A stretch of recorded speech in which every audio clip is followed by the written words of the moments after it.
Broadcast Center in Los Angeles. This is Kcal 9 News at 9. A desperate warning tonight about illegal fireworks as we approach the 4th of July holiday. A spark in the wrong direction could cause a massive wildfire. Also at 9, a mother's heartbreak. Dream was to work for El Monte PD. The mother of a murdered El Monte police officer speaks with Kcal 9.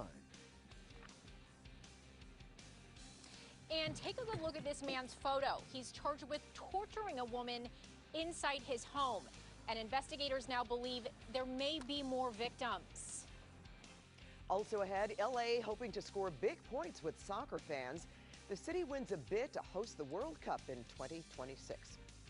The loss of 2 officers in a deadly shooting is taking its toll now, not just on the families, but also on the El Monte community. That's right, Pat. A growing memorial stands as a tribute to their service and sacrifice.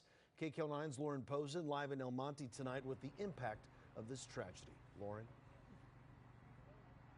You know, heartbreak, that is the one word to describe how this community is feeling right now. And you can see some of that grief behind me. Within the last hour, this crowd of people, they've shown up here. I see they've lighted some candles here as well, here to pay their respects to these fallen officers. And this memorial, it stretches nearly the entire length of the police station. They gave their all. They gave their sacrifice. And it's painful.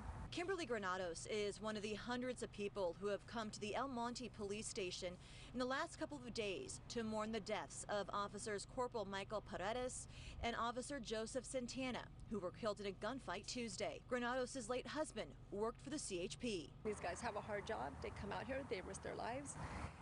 Sometimes I don't think they're always respected at what they do.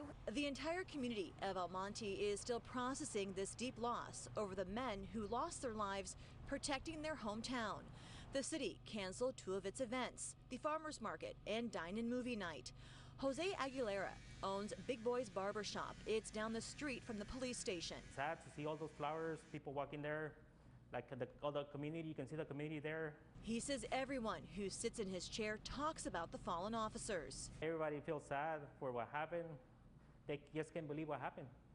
I mean, two officers going to do their service and getting murdered. We have reported on the suspect's long criminal past and the fact he was on probation at the time of the shooting.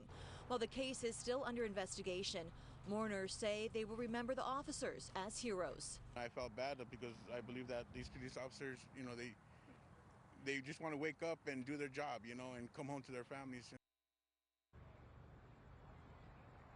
Now, the flowers here, they're from people not just from this community, but also the law enforcement community as well. I've seen bouquets from West Covina, the Covina Police Department, the Covina Dispatch Department.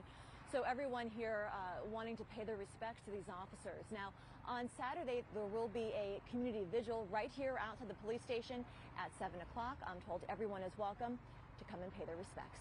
Reporting live in El Monte, Lauren Posen, Kcal 9 News. Thank you, Lauren. Now, the mother of one of the officers killed this week is also sharing her story of loss with us. Kcal 9's Jeff DeWin spoke with her today about how she's remembering her son. The memorial here has been growing for the 2 fallen officers, and earlier we spoke to the grieving mother of one of them. She told us this was her son's dream job. It breaks my heart. Olga Garcia shared with us memories of her 31-year-old son, Joseph Santana. He was one of 2 El Monte police officers who were killed in a gunfight on Tuesday. He leaves behind his wife, Sasha, daughter, Jade, and twin sons, Joshua and Jacob. He's a good family man. He's really good with his kids. He's very funny.